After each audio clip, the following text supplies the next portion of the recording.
69 degrees outside. Going to be a beautiful day, even if we see a little bit of rain. JC? Actually, when I went out this morning at 2:30, I was up before most of y'all. Got my paper, it was raining. Hey, good morning, I'm Jamie Cooper. Thank y'all for getting up with us on this Friday morning. Now, let me go ahead and remind y'all, 2 weeks from today will be our last show for a week. We'll take off the 4th of July. As usual, got to have my rest.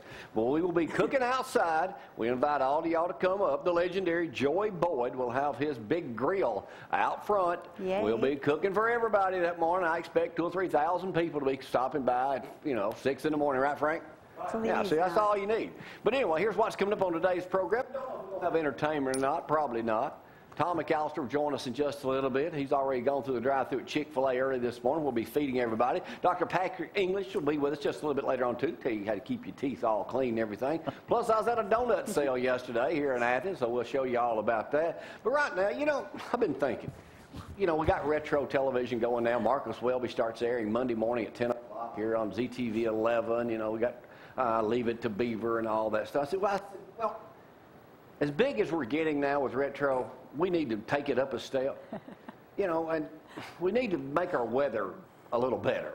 So I've made the executive decision to possibly change the way we do things around here. So I went out and got a real meteorologist to do the weather this morning, and here he is with today's forecast. Take over, Mr. Huffines. Probably breaking some part of a contract out of something, but as a guest here, I want to make it clear that I'm a guest, not an anchor, all right, for those who are watching who may be looking at that contract saying, wait, he can't do this, hold on.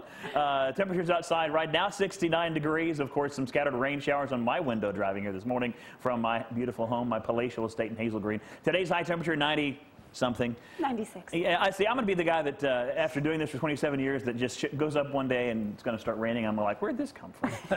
Because I'm doing something else. So anyway, you expect more heat and humidity, scattered storms. Remember now, these storms like happened today, these are kind of the ones that are really dangerous because you don't really expect to be struck by lightning, and that's what I want you to be aware of today. Lightning strikes, be aware. By the way, I think that your other weather person here, Jamie, is so much more good-looking than I am.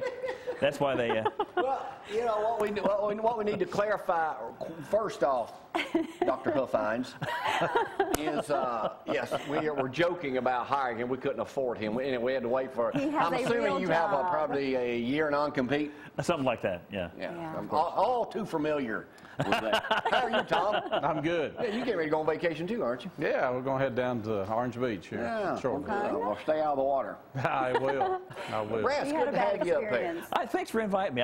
This is one of these shows that's funny. When you're working with one media outlet, you can't do things like this. Right. That's right. And that's why I really enjoy it. Let me tell you who has been in that legendary We seat. get everyone in the seat. Greg Screws, when he left 31, his next appearance was here. Lee Marshall, when she left 48, her next appearance was up here. Right. And then this chair still smells like Bob Labby. Yeah, well, Bob Labby was here. Yeah, Labby was here yesterday. The way we like it, if you've been fired, canned for whatever, or just simply left somewhere, come join us. This is a chair for you.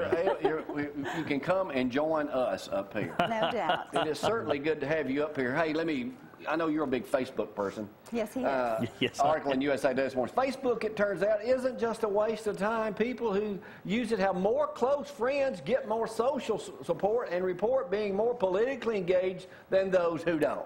Well, see, you're missing out. That's because you tell me everything. Facebook users like y'all were 43% more likely than other internet users to say that most people can be trusted. I don't know if I believe that one or not, but to an extent. The average Facebook user has 56 friends. You're kidding me. Wow, we're above average. Well, on the site from... Of course I am. 56 friends on the site from high school. That's far more than any other social group. 56 members from high school. Yeah. I'm finding people that I haven't seen since elementary school recently. In fact, one of them, he's a builder here in Huntsville. Really? A guy named Doug Wiersick. And he contacted me, and I was talking about him the other day. It's like, yeah, me and Doug used to jump on Lisa Amen's trampoline. We're like 10 years old. I mean, it's fabulous. Well, let me see. 56 high school. The people I graduated from New York with could even read or write. Did you have 56 people that you graduated? 99 to be. Hey, speaking of New Hope, Yesterday, Gloria and I made a shop visit down to the old Piggly Wiggly to get some groceries for my dad, who, by the way, he's doing good after he broke his neck. Thank y'all for asking. So while I was in there, never thought I would do this the way I've talked about my hometown in the past, but I bought me a New Hope T-shirt. Oh, boy.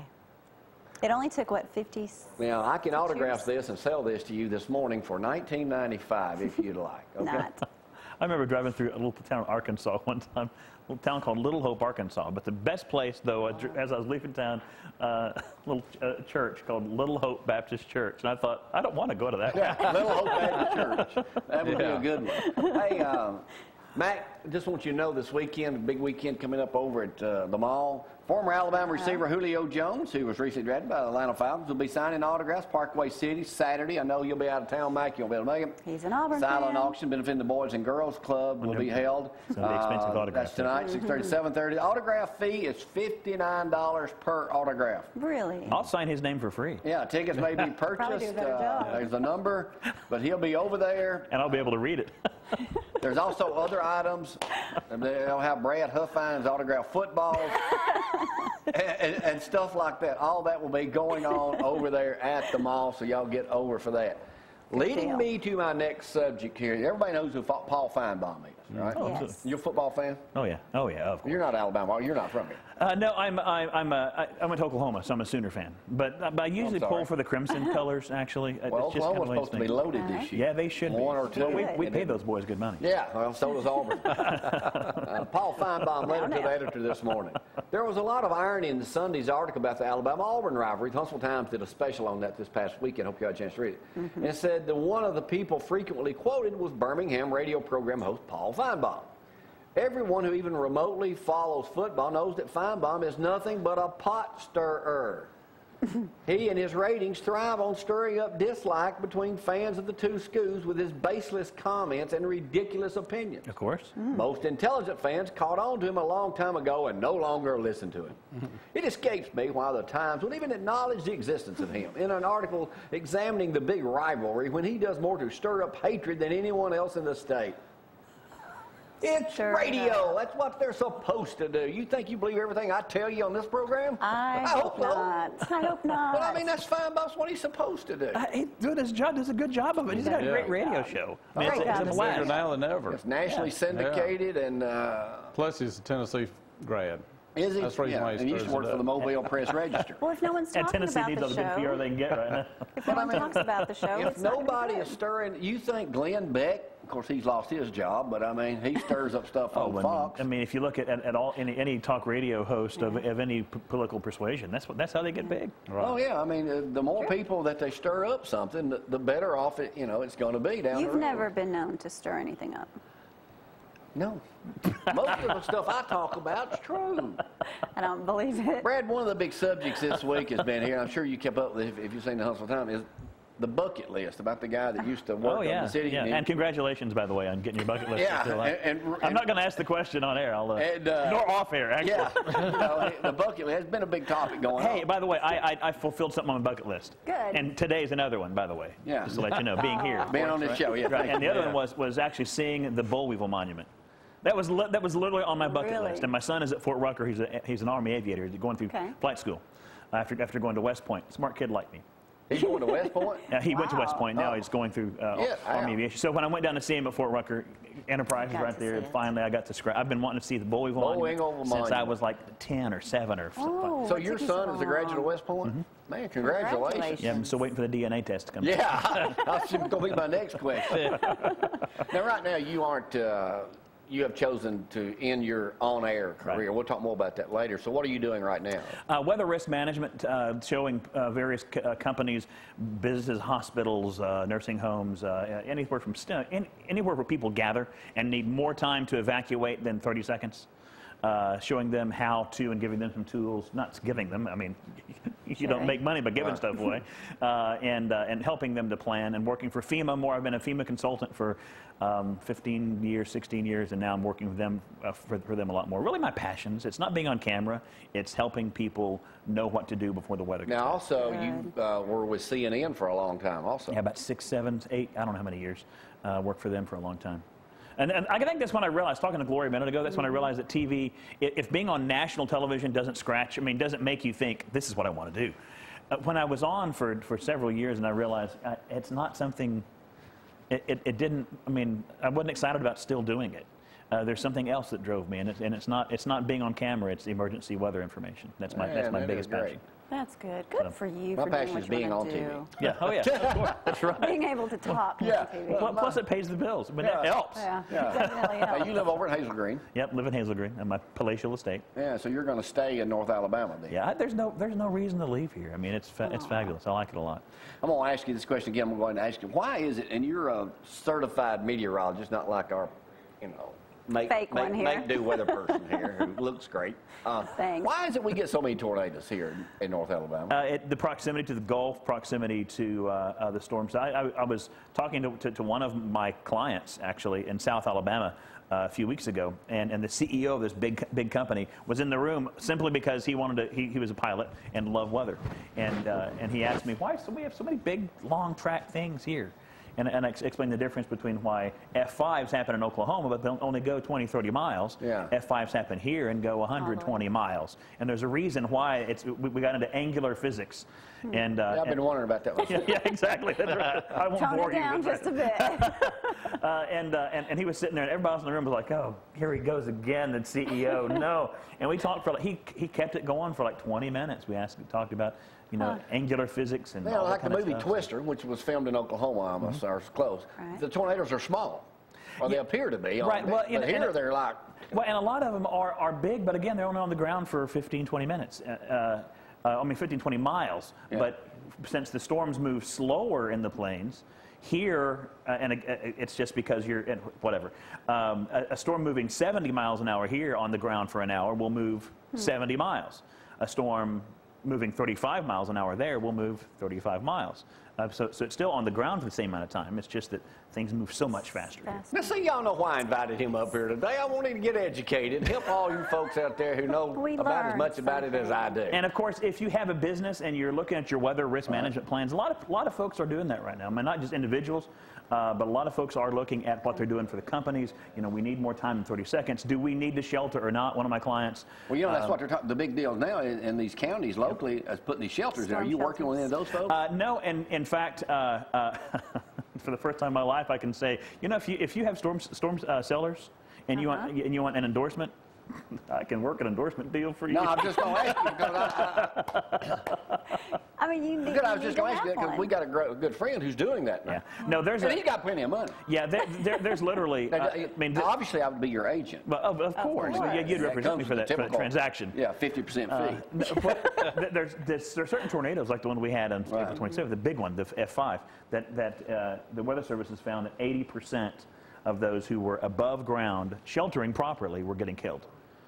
80%. Say that again. 80% of the people who were in the storm's path, sheltering properly above ground, in other words, bathrooms always, were getting killed. 80%. Get out. 80%. So that's why storm cellars are very important. So you told all the warnings they say get into the smallest room in your house. Yeah, right. The goal is to stop the debris from hitting you. That's what you're doing because debris kills people. It's not it's everything falling. Right. A tornado isn't one of the you don't see a tornado and have things and you're dead.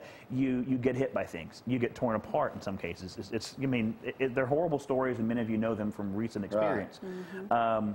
But so smaller tornadoes, you're going to have things coming at you. But in larger tornadoes, when the entire property is removed, you're in the right place and you're still flying through the air. That's when you got to be underground. So yeah, storm cellars really are, man. Unfortunately, we live in a part of the country, beautiful, wonderful place, but you got to be underground, some of these big ones. That really makes a lot of sense if you think about it, because if you don't have a storm shelter to get into, and it's going to come through anyway, 80%, there you go. Right. You have nowhere else to go. No, you don't. I've heard some stories, and literally, it took me probably 3 weeks of crying on and off. Every time these things happen, I get emotional. Get out. Oh, dude. I imagine you do. And I'm sitting in the office of the guy who now runs the National Weather Service office in Huntsville, and he and I we both we were sharing some stories, and both of us just tears, just because we take this stuff so that's why I do what I do. I want to help, and have since a kid. I want to help people know what to do and be safe, and it's so frustrating to see that in a what happened statewide, some 350, I think it's closer to 500 with unidentified people. The only way that many people can die, we only had one EF5 in the state, several EF4s that still took some lives, but for the most part, people are ignoring it. I mean, people are getting a warning and they ignore it, or they run outside. I mean, I've heard now 5 or 6 stories, people that they were going to be in their front yard, look at the thing coming, and then and I'm going to give myself 30 seconds to find shelter. If this sucker's coming at you at 70 miles an hour, you ain't got 30 seconds. I mean, it's moving at you at 70. So by the time you see it, oh my gosh, you see it, you look at it, it's too late. We will continue with the Brad Huffines show later on. I'm sorry. I get the same way when Alabama starts losing a football game. Now, I will tell you. But I mean, I didn't know all that. And we got all morning here to talk about that. We'll talk about it later. But first of all, I need to probably take a break here and run few of my favorite things, commercials. If you'd like to make a comment this morning, you can text Gloria 603. If you've got a question maybe for Brad, 603-4848. You don't have any problem with those numbers, do you? That's my cell phone. You know, anymore I have no problem with 19. If I used to get the shakes, but now. Well, you know, I was at 31 when they were number 1. That's a long time ago. Yeah, well, it's been a lot of business. You know, we in last place and we proud of it. Well, not for long, though. Well, I don't know if that we're in last place. Not for long. The way some of the other stations We've just bumped up quite a bit. Going up. We're going digital. Anyway, I'll talk about me later on this morning. Enough about Brad Huffines right now. Let's take a break on this Friday morning. We'll be right back. Y'all hang on.